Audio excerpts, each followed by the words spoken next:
الفاتحة. أعوذ بالله من الشيطان الرجيم. بسم الله الرحمن الرحيم. الحمد لله رب العالمين الرحمن الرحيم مالك يوم الدين إياك نعبد وإياك نستعين اهدنا الصراط المستقيم صراط الذين أنعمت عليهم غير المغضوب عليهم ولا الضالين. Amin. InsyaAllah tuan-tuan, untuk menambah baik fikir majlis kita pada malam ni, marilah sama-sama kita berselawat ke atas Nabi sallallahu alaihi wasallam. Semoga dengan kita berselawat ke atas Nabi sallallahu alaihi wasallam, Allah Subhanahu wa taala menambah lagi keberkatan, keridaan, rahmat, dan lebih-lebih lagi kita mengharapkan Allah Subhanahu wa taala mengampuni segala dosa kita insya-Allah. Bismillahirrahmanirrahim. Allahumma salli ala sayyidina Muhammadin nabiyil ummi wa ala alihi wa sahbihi wa barik wa sallim. Allahumma salli ala sayyidina Muhammadin nabiyil ummi wa ala alihi wa sahbihi wa barik wa sallim. اللهم صل على سيدنا محمد النبي الأمي وعلى آله وصحبه وبارك وسلم. اللهم صل على سيدنا محمد النبي الأمي وعلى آله وصحبه وبارك وسلم. اللهم صل على سيدنا محمد النبي الأمي وعلى آله وصحبه وبارك وسلم. اللهم صل على سيدنا محمد النبي الأمي وعلى آله وصحبه وبارك وسلم. اللهم صل على سيدنا محمد النبي الأمي وعلى آله وصحبه وبارك وسلم.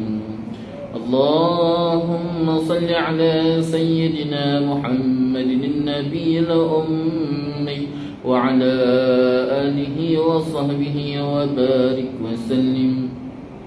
اللهم صل على سيدنا محمد النبي الأمي وعلى آله وصحبه وبارك وسلم. اللهم صل على سيدنا محمد النبي الأمي وعلى آله وصحبه وبارك وسلم. بسم الله الرحمن الرحيم. الحمد لله رب العالمين وبه نستعين على أمور الدنيا والدين، والصلاة والسلام على سيد المرسلين خاتم النبي محمد صلى الله عليه وآله وصحبه وسلم،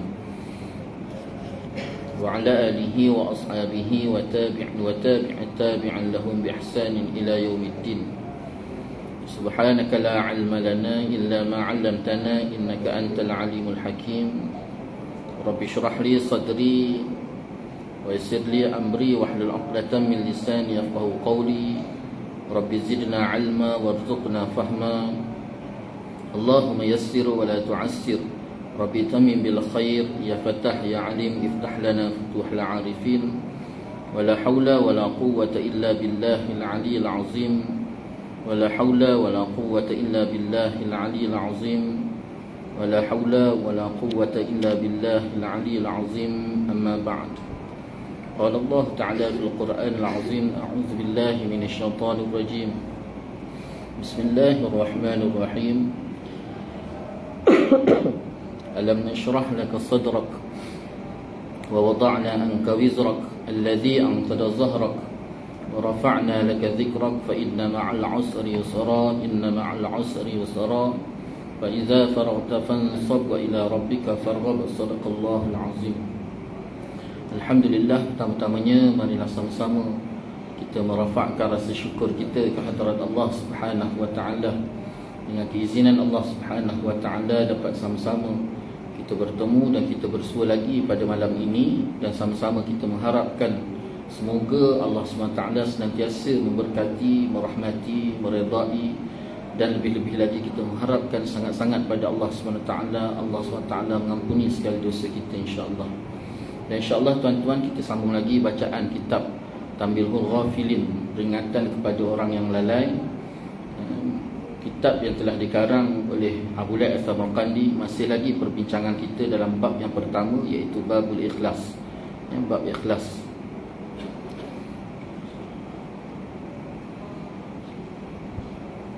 Syekh menyambung lagi kata-kata beliau. Abdullah bin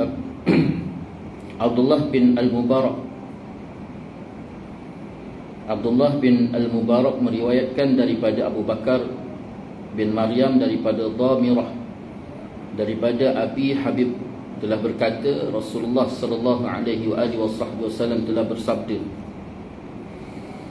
Innal malaikata la yarfa'una 'amala 'abdin min 'ibadillah fayastakthirunahu wa yuzakkunahu hatta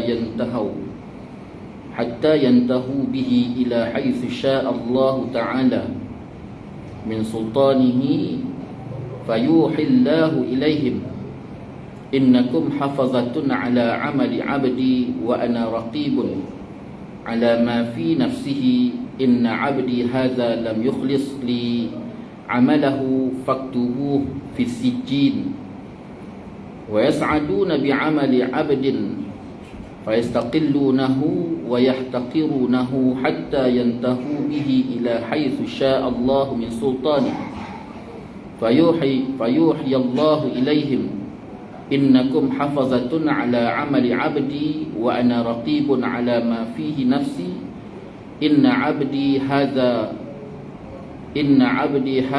la sali 'amalahu faktubuhu fi 'illiyyin. Nabi kata, ada kalanya para malaikat membawa amal seorang hamba dan mereka mengangkat banyak dan mereka menyanjungnya sehingga sampai ke hadirat Allah Subhanahu wa taala. Maka Allah Subhanahu wa taala telah berfirman kepada mereka, para malaikat, kamu hanya mencatat amal hamba-Ku, sedangkan aku mengawasi isi dan niat hatinya. Hamba-Ku ini tidak ikhlas kepadaku dalam amalnya, maka catatlah dalam sijjin.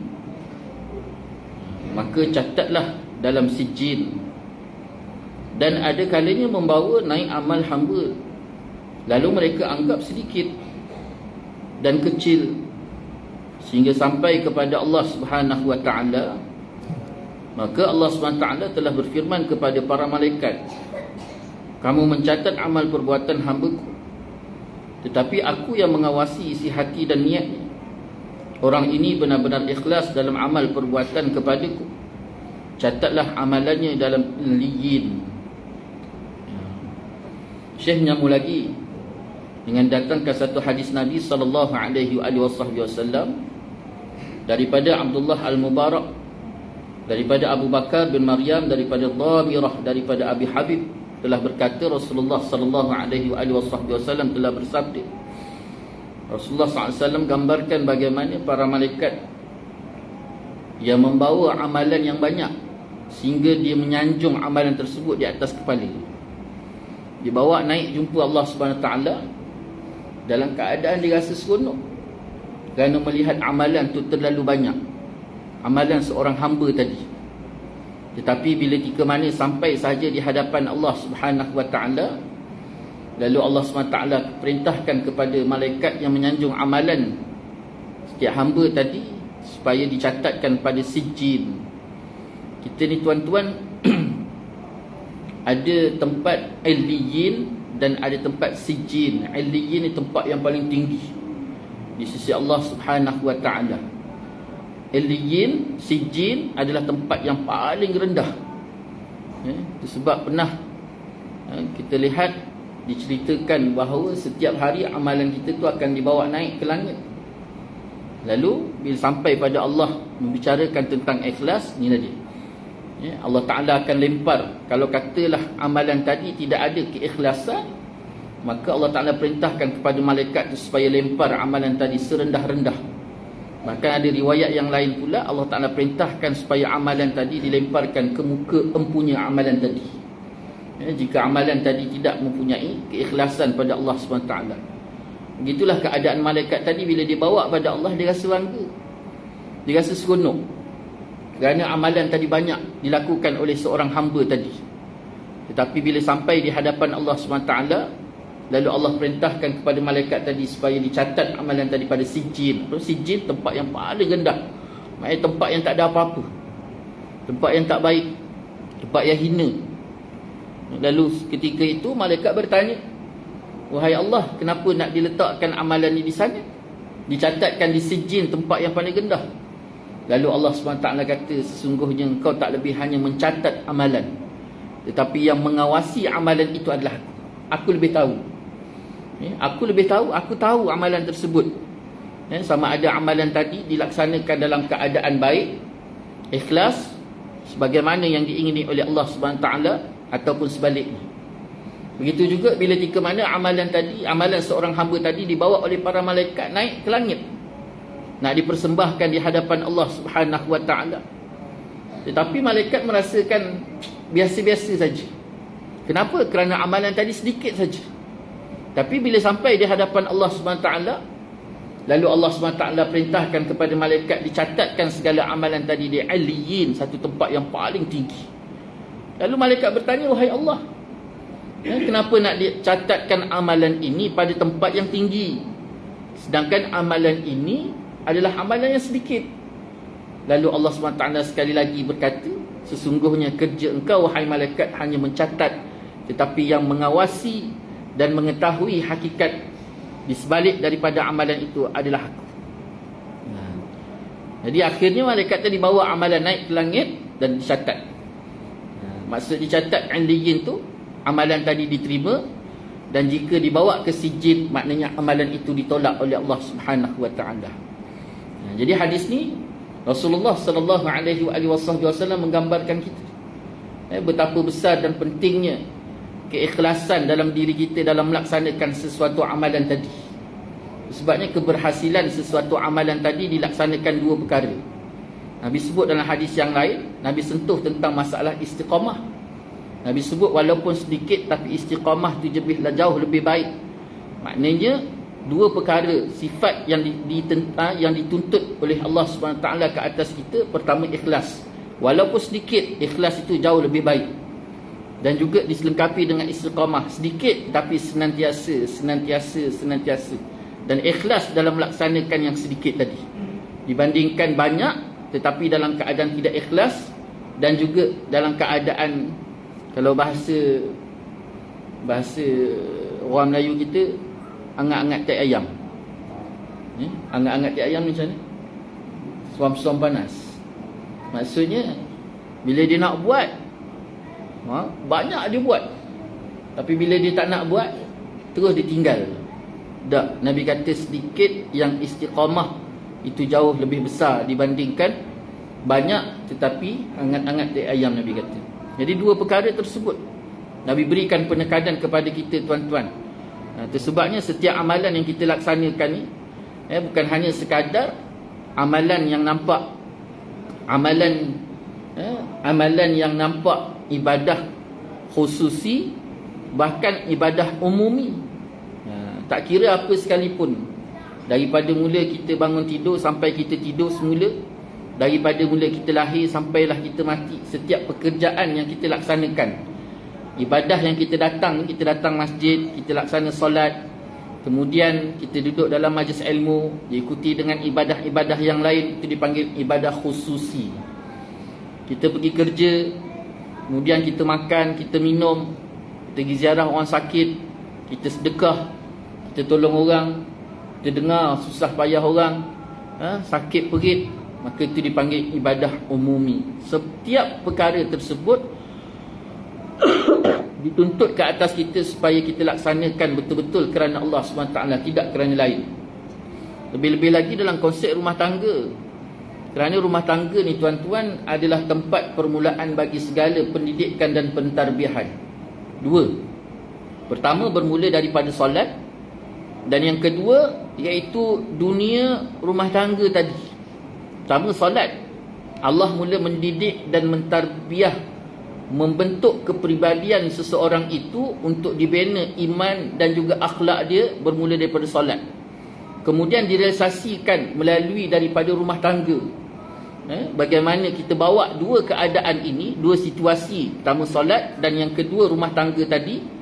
Apa yang kita laksanakan tersebut, kita kena didik hati kita, kena didik jiwa kita, hati untuk senantiasa ikhlas pada Allah SWT. Maka di situlah yang kita akan bawa pergi kepada luar rumah, dan jauh daripada itu, mungkin jauh lebih besar daripada dua keadaan tadi.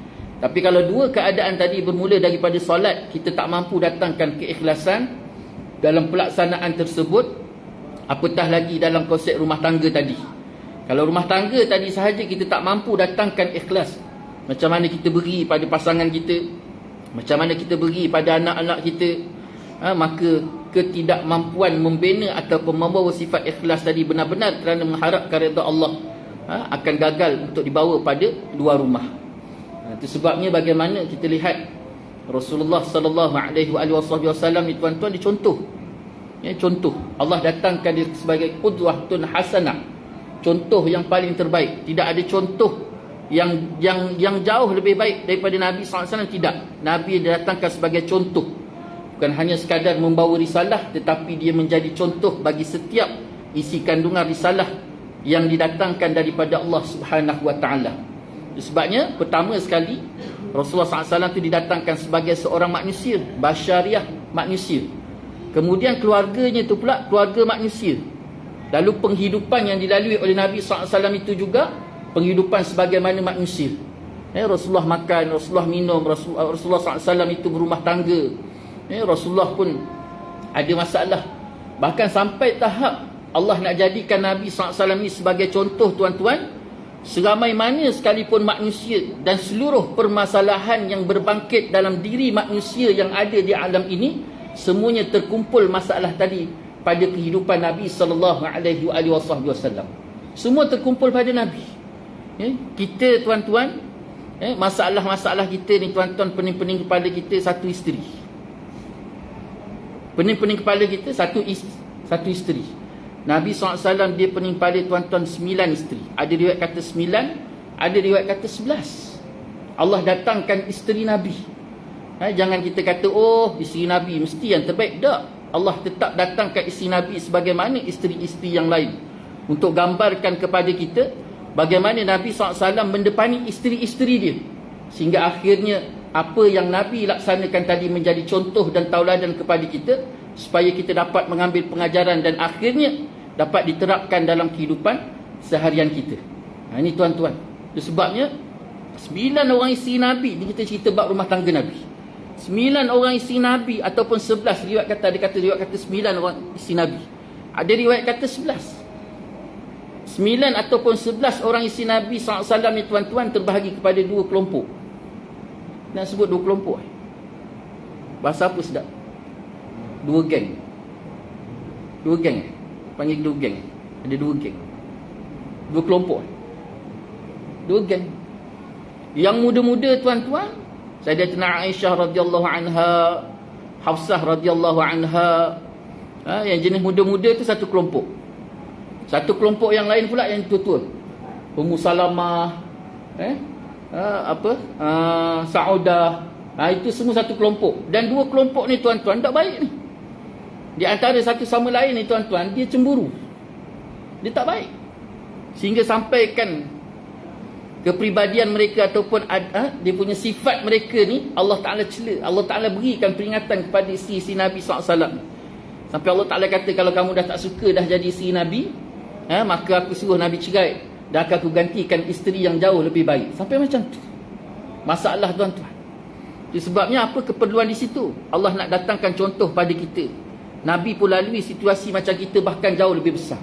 Dalam hadis yang lain pula, bagaimana Nabi SAW datangkan berikan peringatan pada kita. kepada para sahabat ketika itu, yang Nabi gambarkan sesungguhnya para Nabi ni, kalau Allah datangkan sakit mereka itu jauh lebih berganda-ganda. Masalah mereka tu berganda-ganda, sakit mereka tu berganda-ganda, ataupun apa sekalipun situasi payah, jerit, perit yang dilalui oleh mereka itu dalam keadaan jauh lebih berganda-ganda dibanding kita. Untuk apa tuan-tuan? Tadi pengajaran. Yang kedua tuan-tuan, ulama sebut sebagai satu sokongan dan dorongan, motivasi kepada kita. Dan akhirnya Nabi SAW cakap kat telinga kita, hei Adham, sesungguhnya aku jauh lebih besar daripada tu. Tapi kita ingat Nabi lalui situasi keadaan jauh lebih besar, tuan-tuan, maka terhibur hati kita. Walaupun Nabi itu seorang Nabi, seorang Rasul, seorang kekasih Allah, manusia yang sempurna, akhlak yang sangat baik, dan tidak ada akhlak yang jauh lebih baik daripada akhlak Nabi. Tetapi Nabi juga melalui situasi keadaan tadi untuk menjadi contoh dan juga motivasi, kekuatan kepada diri kita. Itu sebabnya tuan-tuan kena tengok balik bagaimana kehidupan yang dilalui oleh Nabi SAW. Jangan ditinggalkan kita membaca sirah Nabi. Maka kekuatan selain daripada melihat sirah Nabi SAW, yang kedua, kembalikan semula setiap amalan kita tersebut hanya semata-mata kepada Allah Subhanahu Ta'ala. Kerana apa? Kerana harapan kita yang memberi ataupun yang membalas besok bukan pasangan kita, bukan anak kita, bukan jiran kita, bukan masyarakat kita, tetapi yang membalas hanya harapan kita pada Allah Subhanahu Ta'ala. Kalau mengharap ucapan terima kasih pada manusia ataupun ucapan terima kasih daripada pasangan kita ataupun anak kita, tuan-tuan, maka akhirnya kita akan berhadapan dengan sifat hampa, sifat kecewa. Itu sebab kenapa Allah SWT ajarkan kepada kita supaya kita lakukan sesuatu itu hanya semata-mata mengharapkan redha Allah Subhanahu wa taala. Dengan ini nyata bahawa amal yang sedikit dengan ikhlas lebih baik daripada amal yang banyak tetapi tidak ikhlas. Sebab amal yang diterima oleh Allah SWT dilipat gandakan pahalanya. Adapun yang tidak ikhlas, maka tidak ada pahalanya, bahkan tempatnya dalam neraka Allah Subhanahu wa taala. Na'udzubillah. Itu sebabnya banyak aspek yang perlu kita lihat. Bukannya ikhlas ni tuan-tuan, nak kita ambil, tak nak kita tolak. Tak. Dia penentu, baik tak baik. Di dunia sahaja kita akan rasai tuan-tuan, hebat tak hebat penekanan ikhlas daripada Allah SWT ke atas kita. Itu tadi kita bincang bagaimana datangnya kekuatan dalam diri kita dalam pelaksanaan setiap amalan tadi. Baik sama ada amalan itu secara khususi ataupun amalan tadi secara umumi. Kita rasa kuat. Dan yang keduanya pula tuan-tuan, kita akan rasa berlapang dada. Orang ucap terima kasih ke, orang tak ucap terima kasih ke tuan-tuan, tetap kita laksanakan dalam keadaan berlapang dada. Tidak rasa kecewa, tak berhadapan dengan sifat kecewa, tidak berhadapan dengan sifat hampa. Kemudian di akhirat pula tuan-tuan, amalan yang kita lakukan tadi mungkin sedikit, tetapi ikhlas, akhirnya Allah Ta'ala terima dan Allah jadikan sebagai sesuatu yang dibalas dengan kebaikan sebesar-besar di sisi Allah Subhanahu Taala. Itu sebabnya besok ke akhirat tuan-tuan, ulama sebut di akhirat nanti tuan-tuan, ramai daripada kalangan kita ni bukan ahli neraka, ahli syurga. Ahli neraka tu tak masuk buku dah, kita tolak tepi. Ni ahli syurga. Ahli syurga ni maknanya orang baik. Besok dekat akhirat dia dua keadaan. Dua keadaan yang mana Allah SWT akan nampakkan segala amalan kita, baik sama ada amalan baik ataupun amalan buruk. Kemudian amalan tadi setelah Allah nampakkan, Allah gambarkan, dan Allah gambarkan disertakan juga setiap amalan tersebut dengan pahala dan juga dosa. Kalau amalan baik disertakan pahala, kalau amalan buruk disertakan dengan dosa. Apa yang azab akan dinantikan di akhirat Allah SWT. Situasi keadaan ini akan dilalui dengan dua keadaan. Keadaan pertama ketika berada dalam sakaratul maut. Waktu kita duduk sakaratul maut tu tuan-tuan, maka Allah akan datangkan gambaran setiap amalan baik dan amalan buruk yang kita lakukan ketika berada di atas dunia. Dan Allah akan sertakan setiap amalan yang kita lakukan dengan pahala, balasan baik, dan juga kalau maksiat dengan balasan buruk. Ini dilihat sebagaimana peristiwa yang berlaku kepada sahabat Nabi SAW. Seorang sahabat Nabi satu hari tuan-tuan, Rasulullah duduk bersama dengan para sahabat. Tiba-tiba Rasulullah mendapati ada seorang sahabat, seorang sahabat ni tak ada. Jadi Rasulullah SAW dia tanya, kepada para sahabat, di mana sahabat kita seorang ni? Lalu para sahabat kata, sungguhnya sahabat kita ni dalam keadaan sakit, ya Rasulullah. Jadi Rasulullah minta kepada para sahabat tadi supaya mengiringi Rasulullah SAW menziarahi sahabat yang sakit tadi. Mereka pun berjalan pergi menuju rumah sahabat tadi. Sampai di rumah sahabat tadi, tuan-tuan, Rasulullah ketuk, waris dia buka pintu, Rasulullah pun dijemput masuk dengan para sahabat tadi. Bila masuk, para sahabat dengan Rasulullah SAW tadi mendapati sahabat tadi dalam keadaan sakaratul maut. Jadi Rasulullah terus pergi menuju ke arah sahabat tadi dan duduk di sebelah dia. Jadi sahabat yang lain yang mengiringi Rasulullah SAW itu duduk, berdiri mengiringi, berdiri mengelilingi sahabat yang dalam keadaan sakaratul maut tadi. Rasulullah pun ajar syahadah, mengucap pada sahabat tadi, dia pun mengucap. Waktu dia mengucap, tuan-tuan, selesai saja dia mengucap, sebelum dia menghembuskan nafas yang terakhir, tuan-tuan, tiba-tiba dia menyebut sebiji korma. Dia menyebut sebiji korma. Bila dia sebut saja sebiji korma, tuan-tuan, terus dia menghembuskan nafas yang terakhir. Jadi sahabat yang duduk dekat mengelilingi sahabat yang meninggal dunia tadi, tuan-tuan, dalam keadaan terkejut, tertanya-tanya, apa yang dimaksudkan dengan sebiji korma? Adakah dia nak mewakafkan kebun korma? Tapi kenapa sebiji korma?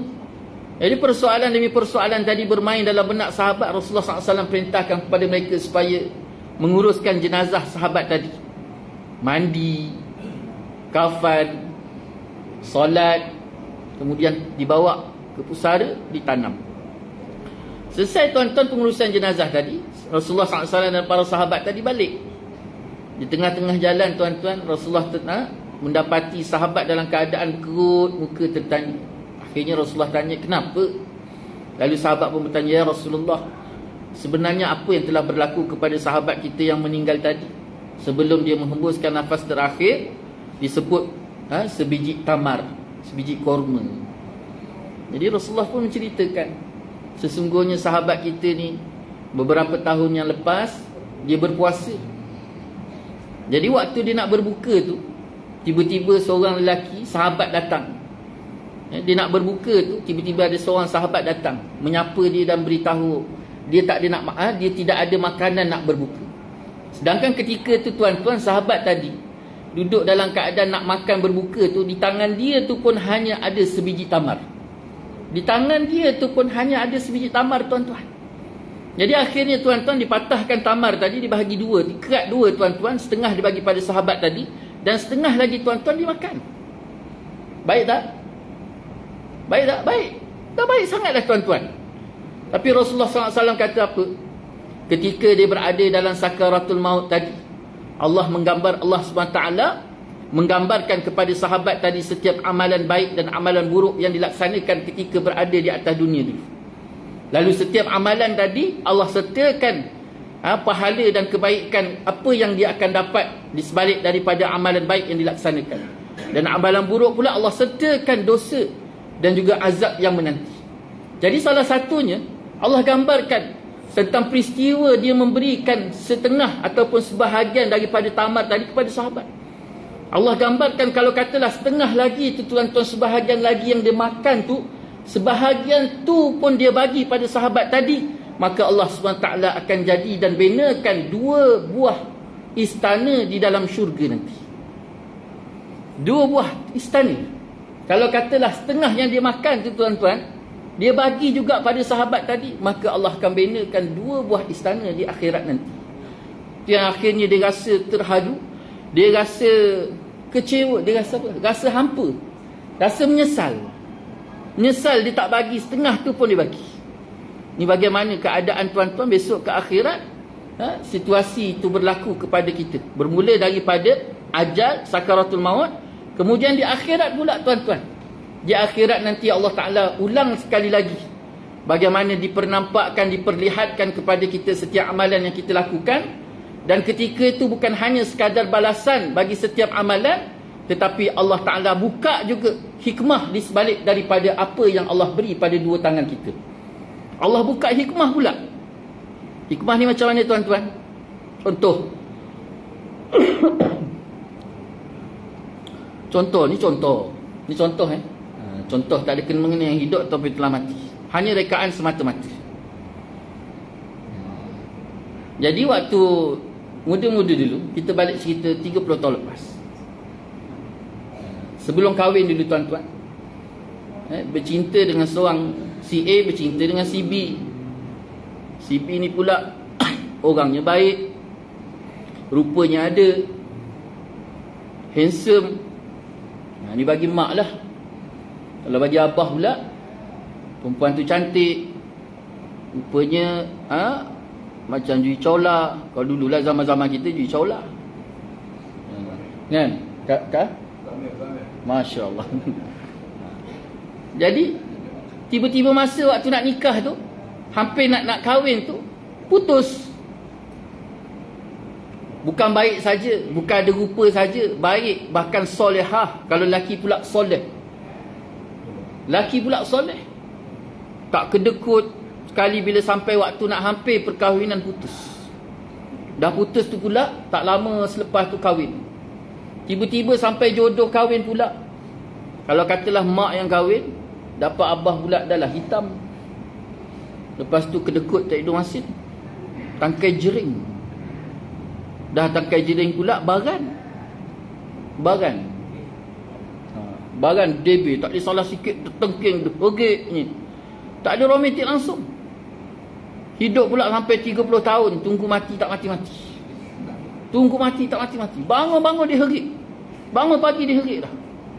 Kalau bagi mak lah, kalau bagi abah pula, bangun pagi tu, pakai tumit kaki.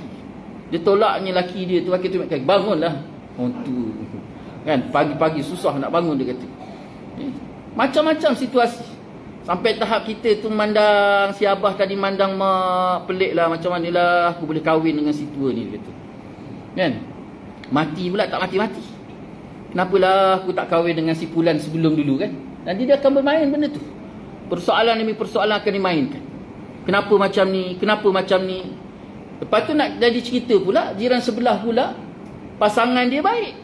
Dah lah rupanya ada, kemudian romantik, kemudian tak kedekut, pemurah, kemudian jadi lagi semakin kuat bermain dalam benak dia. Kenapa aku dapat lelaki macam ni? Yang dia dapat lelaki punya baik. Yang mak pula, kenapa, yang ayah pula, kenapa aku dapat bini macam ni? Yang dia dapat bini baik, dengan rupa dia, dengan lemah lembut dia, lemah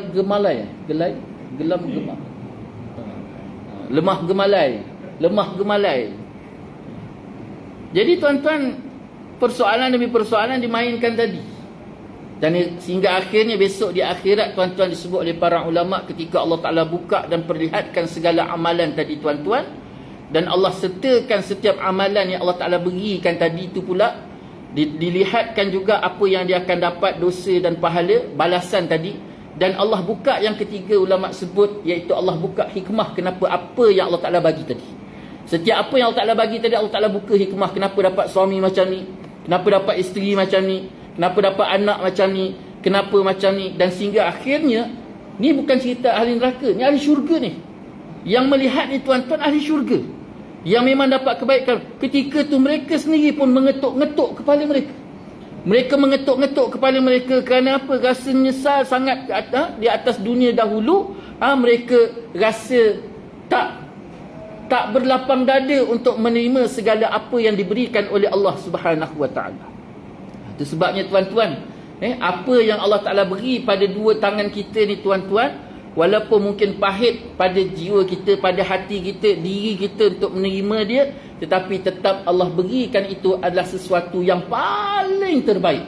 Sesuatu yang paling terbaik, dan juga yang paling sesuatu yang menjadi sebab untuk datangnya rahmat Allah Subhanahu Taala ke atas kita.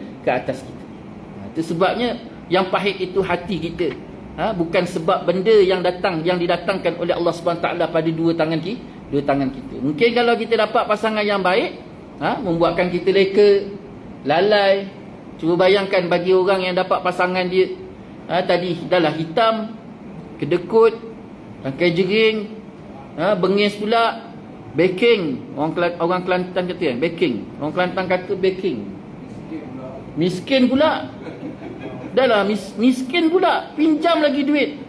Lepas tu marah-marah pula tu. Cukup perfect. Tapi tuan-tuan, disebabkan keadaan itulah, Bila kita tengok je muka dia tadi, kita pun mengucapkan Subhanallah.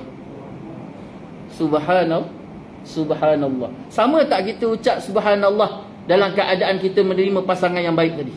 Suami kita baik, pasangan kita baik, solehah, lemah lembut, lemah gemalai, romantik, kita sebut Subhanallah. Sama tak sebut Subhanallah dalam keadaan menerima sesuatu yang kita sangkakan baik tadi, dengan kita menyebut Subhanallah dalam keadaan kita menerima sesuatu benda yang sangat pahit untuk kita terima tadi? Serupa tapi tak sama. Serupa pada sebutan tetapi tak sama pada penjiwaan. Itu hikmah dia. Kita rasa pahit. Cuba bayangkan kalau isteri kita lemah gemalai, rasa-rasa maghrib ni kita dekat masjid ke tak?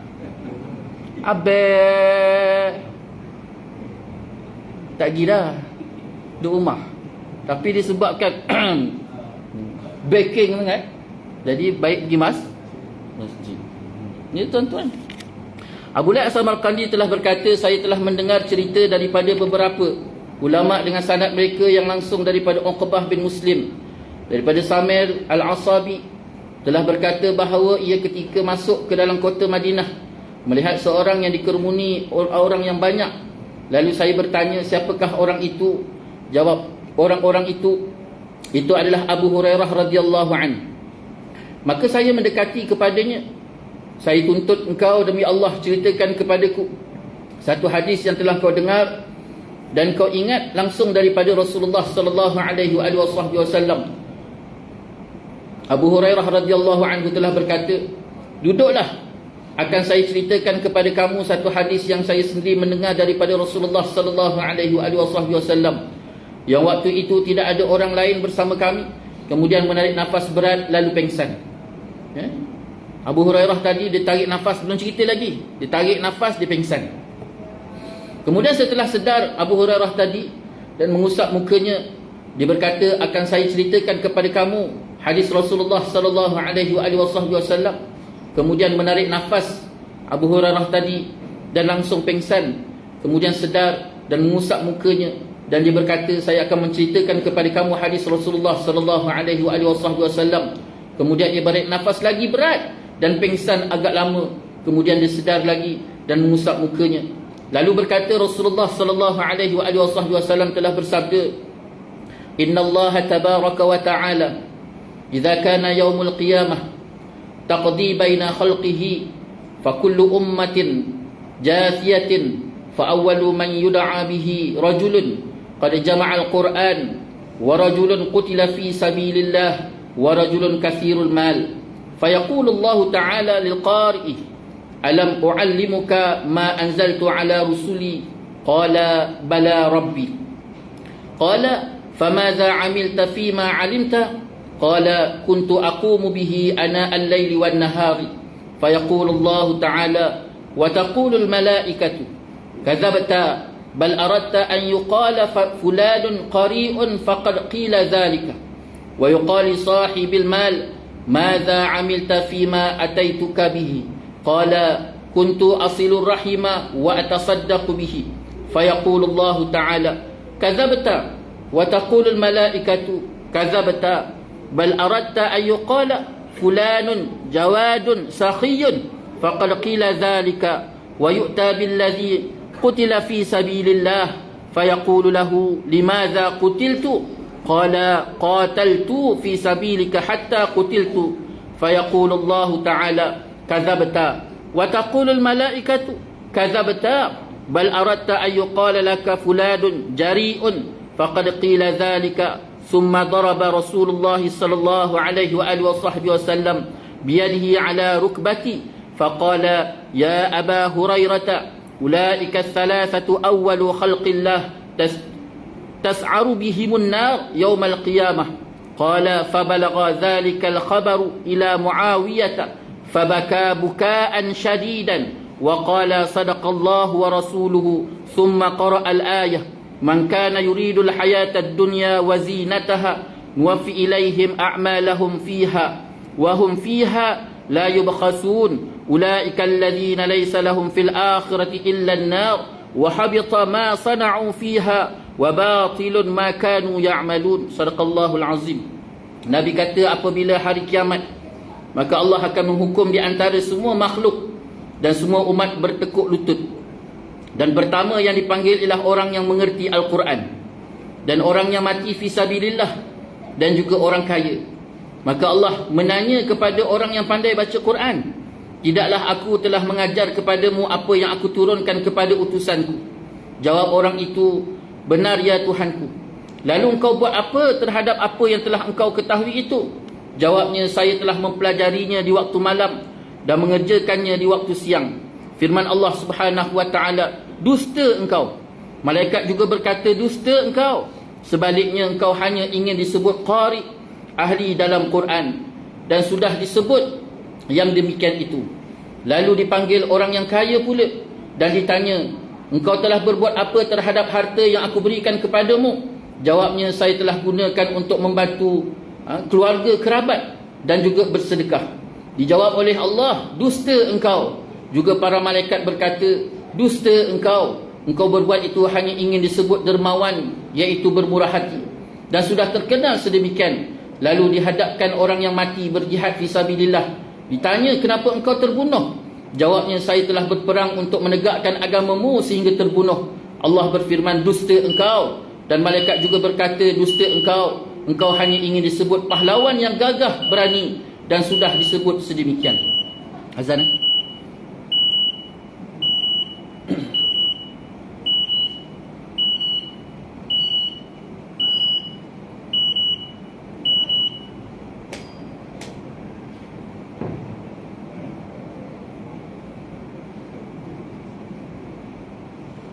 Allahu Akbar,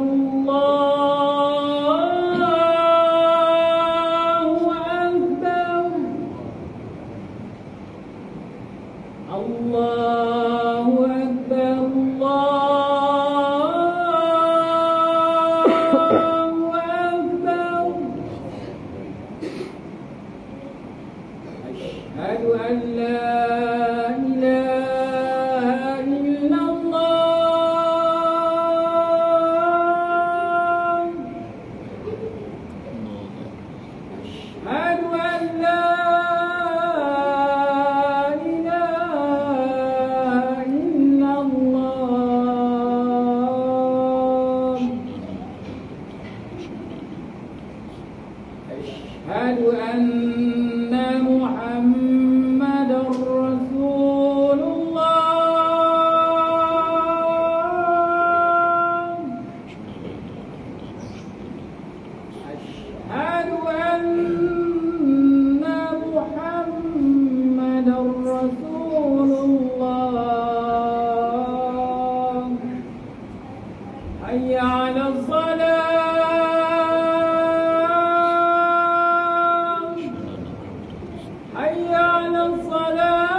Hadirin hadirat muslimin muslimat yang dirahmati oleh Allah SWT.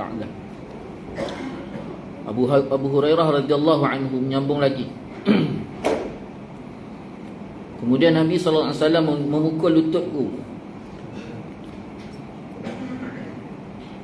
Kemudian Nabi SAW memukul lututku, iaitu pehaku, sambil bersabda, hai Abu Hurairah, ketiga orang itulah yang pertama-tama akan dibakar di dalam api neraka Allah SWT di akhirat nanti. Kemudian berita itu sampai kepada Muawiyah, maka ia menangis dan bersabda, benarlah sabdaan Allah SWT dan Rasulullah SAW. Kemudian Muawiyah membaca ayat suratul Hud ayat ke-15 dan 16. A'udzubillahi minasyaitonir rajim. Bismillahirrahmanirrahim. Man kana yuridul hayatad dunya wa zinataha nuwaffi ilaihim a'malahum fiha wa hum fiha la yubkhasun. Ulaika alladhina laysa lahum fil akhirati illa an-nar wa habita ma sana'u fiha wa batilun ma kanu ya'malun. Sadaqallahul azim. Mafhumnya, siapa yang niat dengan amal, siapa yang niat dengan amal hanya semata-mata keduniaan dan keindahannya, maka kami akan berikan kepada mereka semua amalnya itu, dan mereka di dunia tidak akan dikurangi sedikit pun. Mereka itulah yang tidak dapat di akhirat kecuali api neraka, dan gugur semua amal mereka itu, bahkan palsu semua perbuatan mereka itu. Na'udzubillah min zalik. Jadi satu hari, tuan-tuan, kisah ni berlaku kepada Uqbah bin Muslim. Uqbah bin Muslim daripada Samir Al-Asabi. Samir, tuan-tuan, satu hari dia masuk ke Madinah. Dia mendapati seorang lelaki duduk dikerumun oleh penduduk Madinah. Jadi dikerumun tadi, dia pun tanya, siapa yang dikerumuni tu? Lalu mereka pun berkata, Abu Hurairah radhiyallahu anhu. Jadi akhirnya Samir datang menemui Abu Hurairah radhiyallahu anhu. Dia tarik Abu Hurairah pergi. Di tengah jalan, tuan-tuan, Samir minta kepada Abu Hurairah supaya menceritakan satu hadis Nabi SAW yang direct dia dapat daripada Abu Hurairah, terus daripada Rasulullah SAW. Terus dapat. Ceritakan kepada aku satu hadis yang kau dapat, wahai Abu Hurairah, direct daripada Nabi. Bukan periwayatan daripada lain, tak, tapi kau dapat direct daripada Nabi. Lalu ketika itu terus Abu Hurairah pun duduk bersama dengan Samir tadi. Dia pun cakap, memang ada satu hadis Nabi SAW, akan ku ceritakan kepada engkau satu hadis Nabi SAW yang Nabi direct ajar kepadaku, dan tidak ada sahabat lain pun. Bila dia sebut macam tu, tuan-tuan, dia teringat ke hadis tadi, dia tarik nafas, dia baru nak baca tentang hadis tadi, tuan-tuan, dia pengsan. Dia pengsan, jatuh pengsan. Kemudian sampailah dia terjaga. Bila dia terjaga, dia gosok muka dia, tuan-tuan, sapu muka dia.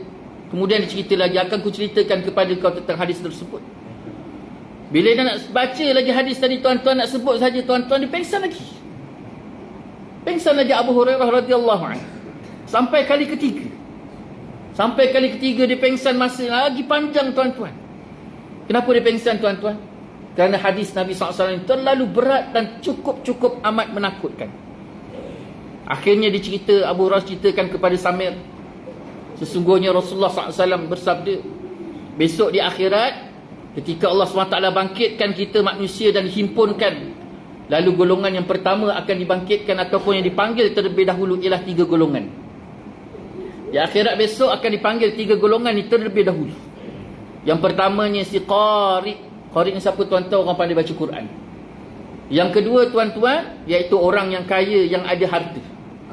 Dan yang ketiga, iaitu orang yang mati syahid fisabilillah. Lalu ketika itu Allah SWT akan bertanya kepada Qari, wahai Qari, telah ku sampaikan wahyuku kepada Muhammad, kepada nabimu, dan nabimu sampaikan kepadamu. Adakah kau membaca dan kau sampaikan? Ya, aku baca dan aku sampaikan.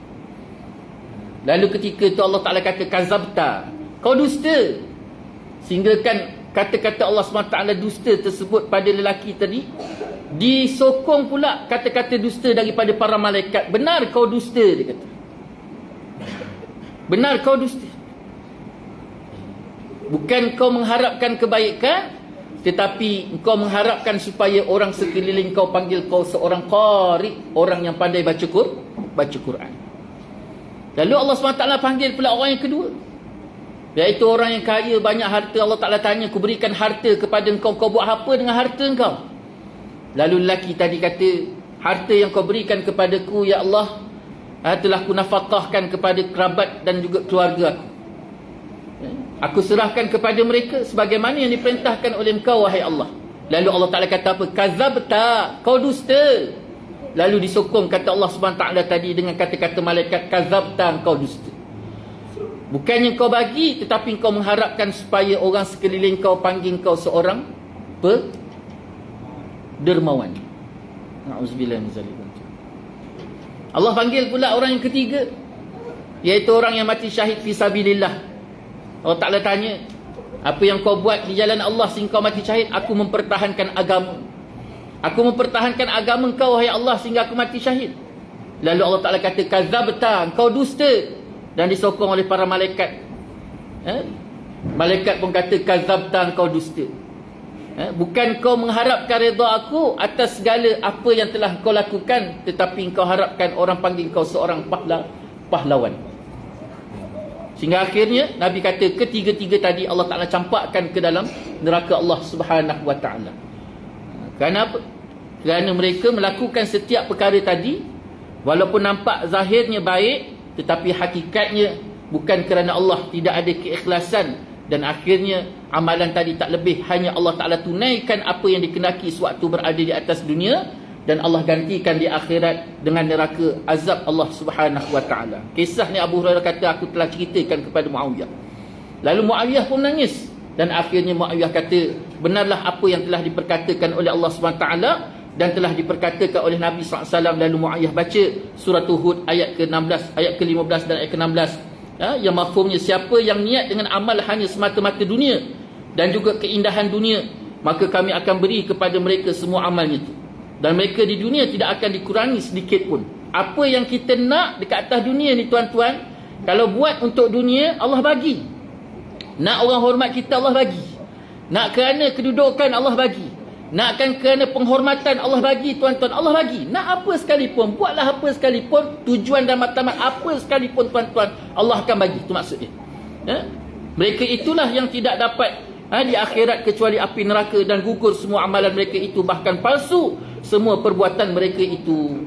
Akhirat, di dunia dia dah dapat apa yang dikehendaki, walaupun nampak baik pada dua mata, ibadah, amalan soleh, tapi disebabkan kerana matlamat niatnya itu bukan kerana Allah, maka Allah Ta'ala tunaikan apa yang dikehendaki. Tapi besok di akhirat, setiap amalan soleh tersebut, perkara baik yang dilaksanakan tadi, tidak dapat memberi apa-apa kebaikan pada diri dia, kecuali Allah gantikan dengan azab neraka Allah Subhanahu Wa Ta'ala.